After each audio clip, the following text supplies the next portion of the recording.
um mínimo de responsabilidade ou desejo de salvar uma alma, é porque ele não está salvo. Porque quem é salvo, salva. Quem é salvo, quem é salvo.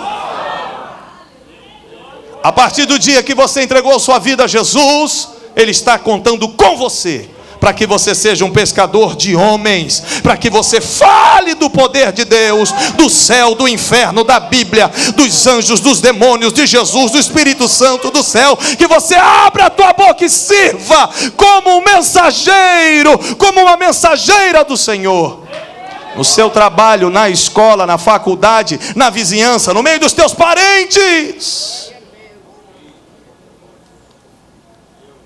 Então o Senhor Jesus te salvou da cachaça, do cigarro, da cocaína, do vazio da alma, dos remédios, da desgraça do mundo. Para quê?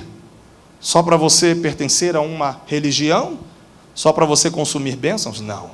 Ele quer que você sirva para alguma coisa. Ele quer que você sirva para alguma coisa.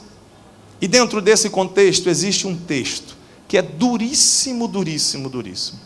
E eu ia mencioná-lo, mas vou pedir que você abra a sua Bíblia em Lucas 17, versículo 10.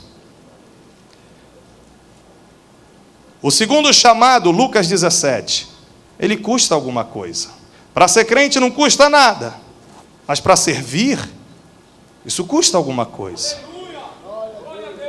Lucas capítulo 17, versículo 10. Lucas 17, 10. Jesus diz assim: assim também em vós, quando fizerdes tudo o que vos for mandado, dizei: somos servos inúteis, porque fizemos somente o que devíamos fazer. Qual o contexto dessa palavra de Jesus? Jesus está dizendo aqui que um patrão, vamos contextualizar, um fazendeiro, ele está chegando da roça com seu empregado, com seu funcionário, os dois estão cansados, estavam na lida na roça, e ele chega, senta-se à mesa. O funcionário vai lá, vai pegar água, vai botar tudo para ele na mesa. E nem porque o funcionário fez isso, ele vai agradecer. Oh, meu funcionário, muito obrigado. Não, porque é obrigação daquele funcionário cuidar do seu patrão. Isso está dentro do trato, está dentro do trabalho, ele recebe para isso. E aí o Senhor Jesus disse: assim também, quando você fizer o que foi mandado, diga: eu sou um servo inútil, porque eu só fiz o que me foi mandado. Se esse funcionário inventa uma ceia diferente, traz um perfume, um óleo, inventa alguma coisa espetacular, aí ele surpreenderia o seu patrão. Mas não é o caso da parábola. Olhe para cá. O grande problema hoje, irmãos, é que nós não temos uma igreja, e digo igreja como um todo, com muitos servos inúteis. Nós temos igrejas que nem para servo inútil as pessoas servem, porque não fazem nem a obrigação, não fazem nem o que lhes foi mandado. A pessoa não pode se apresentar diante de Deus nem como um servo inútil, porque o Senhor diz: ide por todo mundo pregar o Evangelho, e de fazer discípulos de todas as nações, ame o teu próximo. E há pessoas hoje que nem para isso serve, simplesmente não falam mais nada, não servem com nada, não prestam nem para ser chamados de servos inúteis. Ah, pastor, mas esse trabalho é do ministério, para isso existem pastores, evangelistas, presbíteros e diáconos. Isso é mentira. Onde é que está isso na Bíblia? Desde o dia em que você conheceu Jesus, Ele está esperando o teu serviço, Ele está esperando o teu trabalho, e quando você chegar aos céus, se chegarmos, Ele vai te presentear, te galardoar por tudo que você fez para Ele. Não existe vida cristã sem serviço. Você precisa entender que Jesus espera que você faça algo para Ele. Isso não é trabalho do clero, isso é trabalho do crente. Jesus quer que você pesque homens, pelo menos a tua família, pelo menos teus filhos, cunhado com cunhado, parentes, pelo menos dentro da sua casa. Salve as almas, apresente ao Senhor. Eu acho que uma das piores tragédias é um crente que frequenta todos os cultos da igreja, mas passa o ano inteiro e ele não fez nada para o Senhor. Ele não serviu de suporte para alguém que ganha almas, e nem ele mesmo ganhou almas. Nenhuma pessoa foi trazida a Jesus, nenhuma pessoa foi visitada, nenhum candidato ao batismo saiu do seu suor, do seu trabalho. Simplesmente passou o ano todo só assistindo o culto. Está servindo a Deus? Está muito fraco esse serviço. Jesus quer que você faça mais para Ele. E é claro que há vários serviços, porque há vários talentos. Nem todo mundo vai pegar o microfone e pregar, mas você pode servir ao Senhor e serve com o seu dinheiro, com a sua finança, e suporta a obra missionária e a obra dos pastores que se jogaram em tempo integral. Você serve ao Senhor e a forma elementar, e aqui não tem discussão, duas coisas no mínimo. Primeiro, o seu testemunho pessoal. Você tem que ser sal e luz. Jesus exige isso de você. Lá no seu trabalho, na sua escola, na sua faculdade, no meio dos seus parentes, as pessoas têm que ver Jesus em você, na sua palavra, no seu trato, na sua maneira de se comportar. Isto é elementar. Cristão que não transmite Jesus não é cristão coisa nenhuma. É evangélico, é frequentador de igreja, mas não está prestando para nada. E foi Jesus quem disse isso, porque ele disse que se o sal for insípido, ele deve ser pisado. Foi Jesus que disse isso quando ele disse que aquele que recebeu um talento, o miserável não fez nada com um talento, escondeu o talento, ele foi jogado nas trevas exteriores, não prestou para nada, como diz, cabra ruim, não serviu para nada, não serviu para fazer nada, e ficou de fora da bênção do Senhor. Você está em uma conferência de missões, Deus tem um chamado para você. E qual é a principal estratégia de evangelismo de uma igreja? Escute isso. Tantas estratégias, rádio, televisão, internet, lares de paz, núcleos, células, encontros, cruzadas evangelísticas, evangelismo de casa em casa. Tantas estratégias existem, mas a principal estratégia foi a que o Senhor Jesus lançou. Todas essas são maravilhosas, mas existe uma que é básica e é pertinente a cada crente individualmente. Jesus disse: amarás o teu próximo. Qual é o teu alvo missionário? É o teu próximo, irmão. É o teu colega de trabalho ali no dia a dia. É o teu vizinho de porta, no teu prédio, ou ali na comunidade. O teu próximo é a tua mãe, que ainda não se converteu, o seu pai. O teu próximo é quem você pode se aproximar. Então você precisa falar de Jesus. E a segunda coisa fundamental para o crente servir, além do testemunho, sal e luz, é que ele tem que falar. A gente precisa de crentes mais chatos na igreja. Porque hoje está muito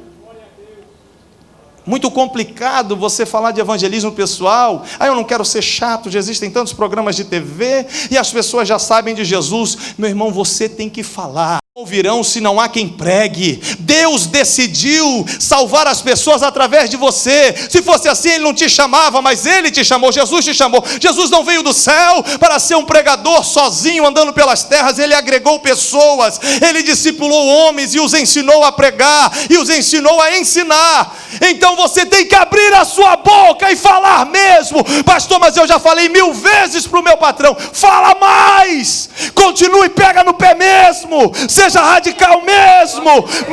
Mas estão me chamando de fanático e de chato. Não interessa, faz a tua parte, pelo amor de Deus.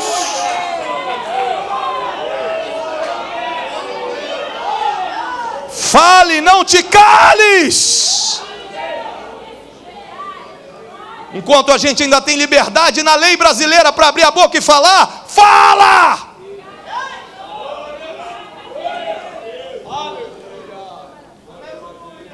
Para que a gente possa se apresentar diante do Senhor, pelo menos, Senhor, pelo menos um servo inútil eu sou, porque pelo menos o que o Senhor mandou fazer, eu estou fazendo.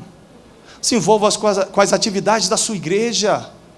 Não fique só frequentando reuniões. Quais são as ações evangelísticas da sua igreja? Onde tem trabalho em culto doméstico, onde tem, faz visita, pega a ficha para visitar um novo convertido, vai lá na integração, se envolva com o evangelismo, procure saber a situação dos missionários, pega um dinheiro a mais e injete em quem está lá na ponta da corda, dando a vida e o sangue para salvar almas em terras estranhas, mas faça alguma coisa, mexa-se enquanto é tempo, e enquanto você tem condições e saúde para fazer alguma coisa da qual o teu Senhor venha ter prazer em você.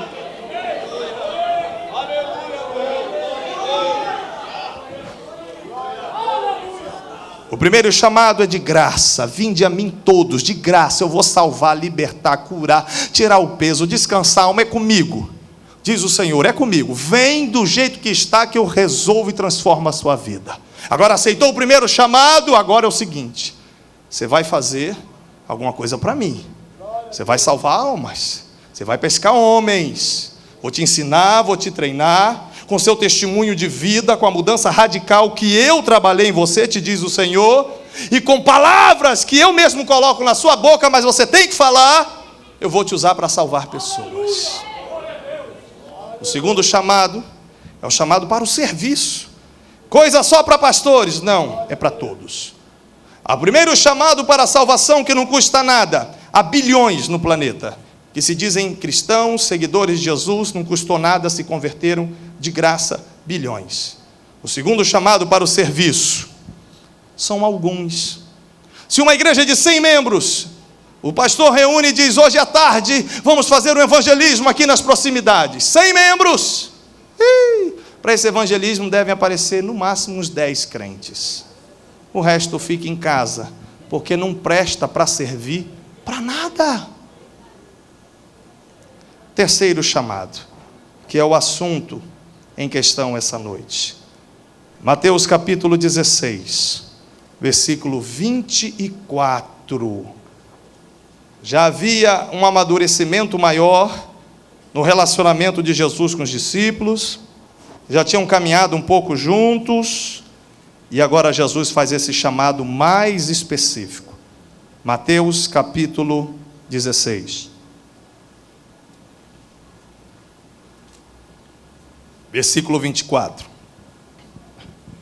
Ele diz: então disse Jesus aos seus discípulos: se alguém quiser vir após mim, renuncie-se a si mesmo, tome sobre si a sua cruz, os sofrimentos, as lutas, as tribulações que virão em decorrência do próprio chamado até, e siga-me. Aqui é o chamado para a obra missionária. Aqui é o chamado para deixar emprego, deixar carreira e viver integralmente na dependência de Deus e da igreja.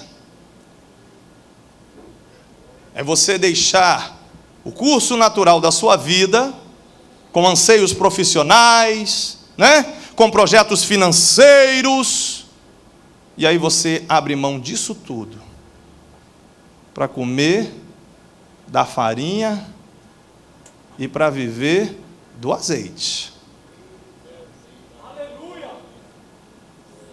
É você deixar tudo aquilo que papai e mamãe sonharam para você, principalmente se não eram crentes, e agora você entra no caminho da cruz.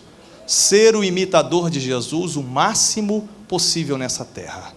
Deixar uma situação de conforto, talvez, para sofrer pela causa do Evangelho. O primeiro chamado é de graça. Não custa nada ser crente.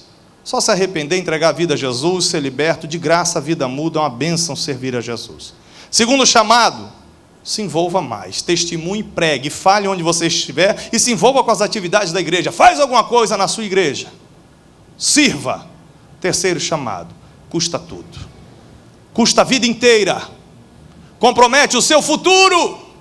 E compromete até a sua saúde.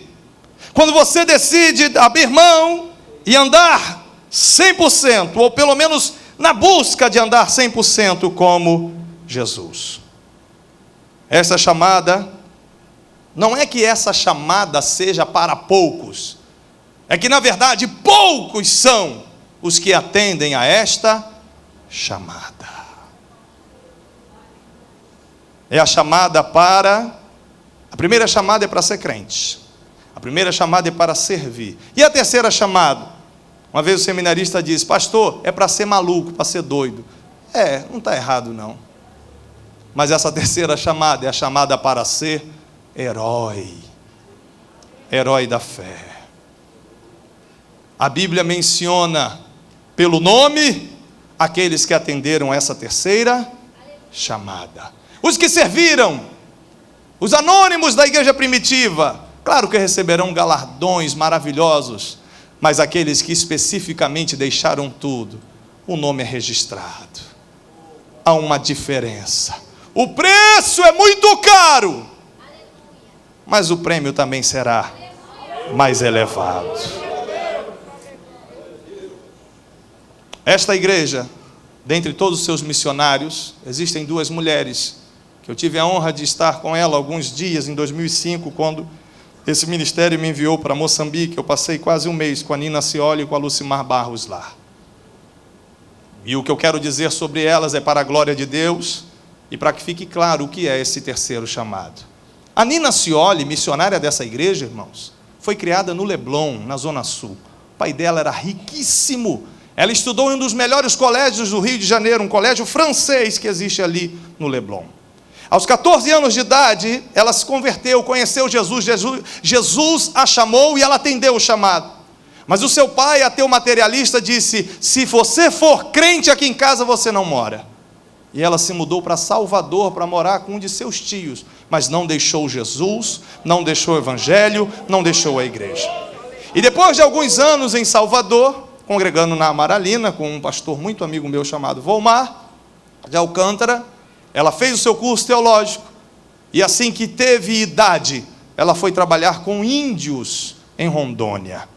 E depois de algum tempo trabalhando lá, surgiu a possibilidade de ela ir para a África, para Moçambique, e para lá ela foi, e já me parece que são mais de 20 anos, que a vida dela se resume a cuidar daquelas crianças ainda crianças, e as crianças que se tornaram adolescentes, jovens e adultos.